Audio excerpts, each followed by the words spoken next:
guys, and welcome to Autumn Leigh at Home. Today we are going to be making applesauce.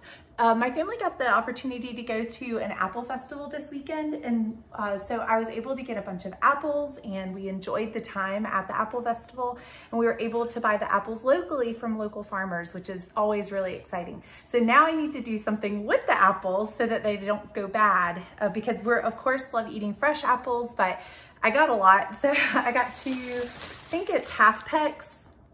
I think that's what they're called, 2 half pecks. And that way we can make applesauce with them and then eat some of them fresh as well. But I'm looking forward to trying something new. This is something that I've never tried before. So follow along with me as we get started on learning how to make applesauce and canning it with water bath canning. Before we get started making the applesauce, I take the time to sterilize my mason jars, and a lot of people do this in their dishwasher. I just don't trust my dishwasher. I feel like when things come out of it, sometimes it comes out with a residue on it, and so I always use my water bath canner to sterilize my jars. And to do that, you fill the jars in the water bath canner up, and you want to fill it up with water to where the water is about 1 inch or 2 above the mason jars, and then put it back on the stove and bring it to a rolling boil, which means that even if you were to stir, the bubbles don't go away. And once it gets to a rolling boil, you sterilize the jars by letting the rolling boil go and the mason jars go for about 10 minutes. Once the mason jars have finished sterilizing, I always just leave the water bath canner on the stove and I turn it all the way off or on low. That way the water stays warm with the mason jars inside, because our goal is to have all the things around the same temperature once you start putting the food in the mason jars. So here, while that is all happening, while my jars are sterilizing, I'm taking the time to weigh out my apples. And so first I take the bowl, I put it on the scale, I tare it, which means that I take the weight of the scale and bring it down to 0. So once I start adding the apples, all I get is the weight of the apples. And the recipe that I'm using in the ball canning book calls for 7.5 to 10.5 pounds of apples. Here you'll see that I'm using a little over 8 pounds.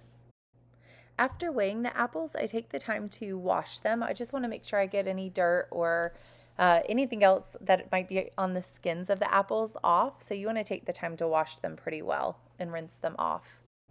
I'm using the recipe from the ball canning book and for applesauce, and the recipe tells you that you can choose to peel the apples or leave the skins on, and I decided to leave the skins on just because I don't have a peeler and I didn't want to have to take the time to skin all of the apples by hand slowly without a peeler. So I just went ahead and did it this way, and we're going to see how they turn out taste-wise, but I don't think, from what I've watched on other YouTube channels, it doesn't really seem to make a big difference. But I showed you the ball canning book. That's what it looks like, and the recipe that I'm using. And right now I'm sprinkling fruit fresh in the water, so that way once I cut these apples and put them in the water, they'll stay fresh looking. They won't start turning brown. If you don't do that, by the time you cut all of these apples, the first half of the apples will already be starting to turn brown, and I just didn't want my applesauce looking brown if I could help it. Again, we're going through all this work. We want to just present it the best we can, and if that's something simple I can do to help it look that way and look fresher, then I'm going to go ahead and take the time to do it.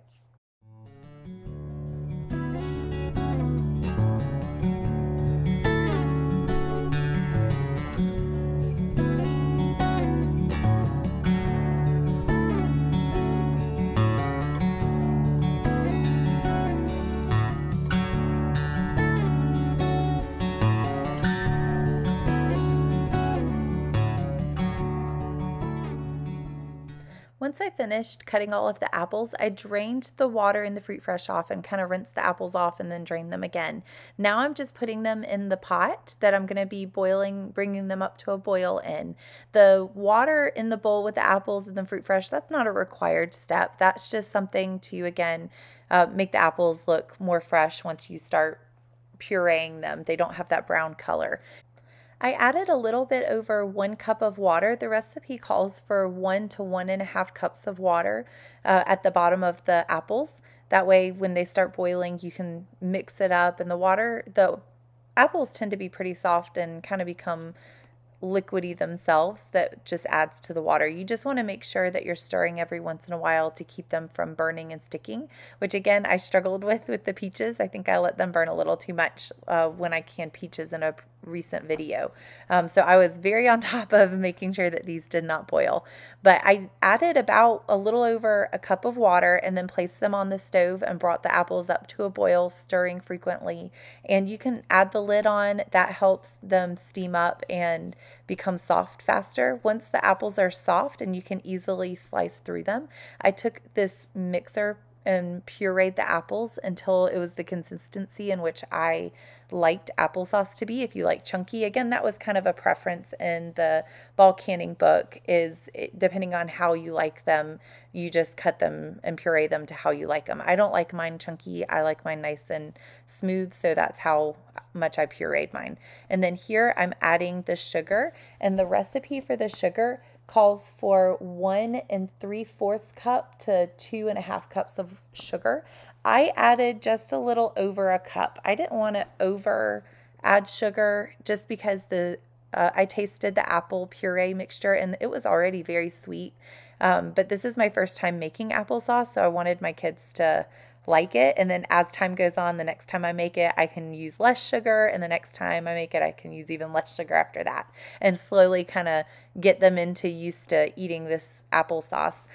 So that's a preference that the bulk canning book lets you choose as well, is how much sugar. You don't have to add any sugar if you don't want to. But once you add your sugar, go ahead and place the puree and sugar mixture back onto the stove. Bring it back up to a boil and let it boil for about a minute or so, or until the sugar mixture is mixed in. And that way everything's blended well. If you've been following along with me through this journey of learning how to can things and teaching ourselves how to can, I know I'm going to sound like a broken record by showing you all of the utensils and stuff that I use, but I want beginners to feel that, repetitiveness sometimes helps us remember and learn things. So I don't mind re-showing these over and over again, because that's one thing that helps me learn, is by seeing it more than once, and that way you become familiar with it and it's not scary anymore. But here are the utensils. You'll see that I have the jar holder that brings the jars out of the boiling liquid or hot liquids, as well as a headspace measurement thing. That's the one that looked like it had stair step or kind of teeth at the end of it. That's how you measure headspace, and it has the measurements on there. And then I have a magnet device that's a stick with a little magnet on the end that helps you again get hot lids out of warm or hot water. After gathering all of my utensils, I went ahead and gathered all of my lids and rings and put them in warm water on the stove so that they could also start warming up to get ready for us to start filling up the mason jars.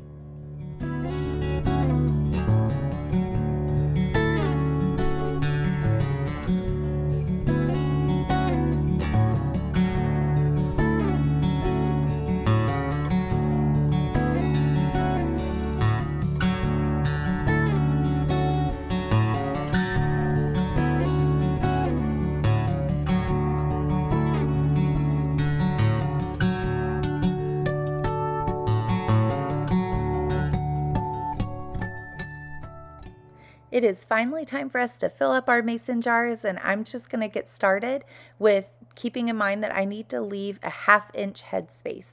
So at the end, you will see me measure all of them out and then try to divvy it up.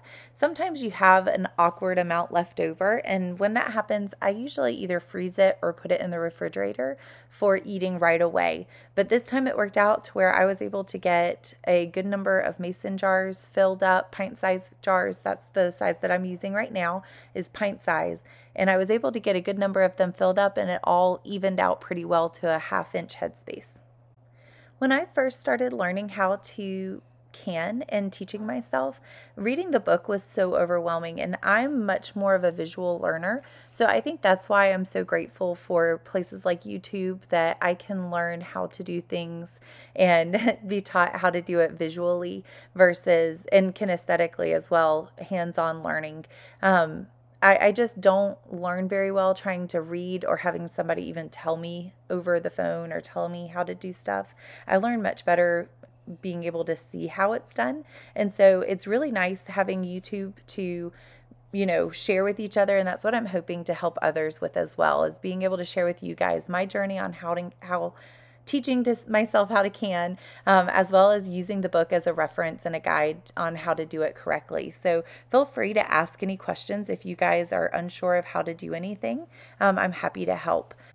I would also love to use this as an opportunity to create a community where we just help and learn from each other. Because I know there's a lot more of you avid canners out there that could really share your knowledge with us beginners, and I would love to learn from you guys as well. So any tips or tricks, of course, feel free to comment below. I've already started learning a good bit from you guys in some of my previous videos, and we're just looking to add to that and continue to learn.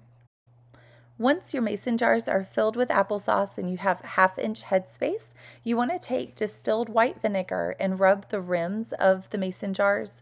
This will allow you to clean the rims, and if you don't do this, you run the risk of your lids not sealing properly or not sealing well, and we definitely don't want to go through all this work and not that happen. So by cleaning the rims off with the distilled white vinegar, it gives you a better chance of all of your lids sealing, so you get a very good seal once you're done water bath canning.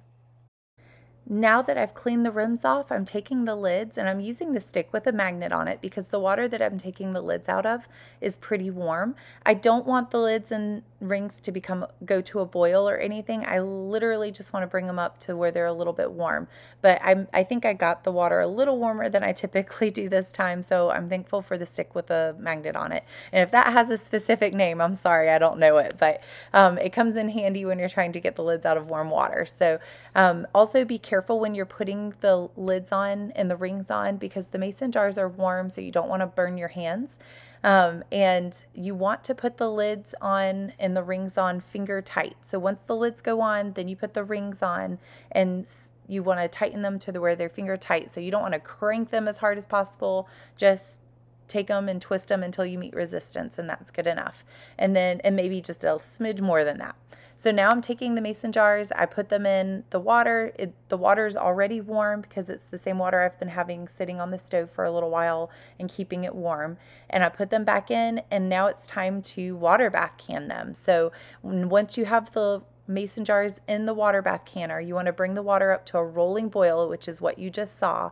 And that's where the boiling water doesn't go away even if you were to stir it. And you want to, for pint size for applesauce, you want to water bath can them for 20 minutes at a rolling boil. So you don't start the timer until the water's at a rolling boil. And then once they're done, you want to leave them on the stove and let them cool to room temperature, or at least for an hour or two at the very least. That way you're not bringing out hot mason jars and sitting them on a cold counter. And then same thing with the dishcloth that you see there on the bottom. That's why we have that down, is to help prevent the mason jars from sitting on a cold counter.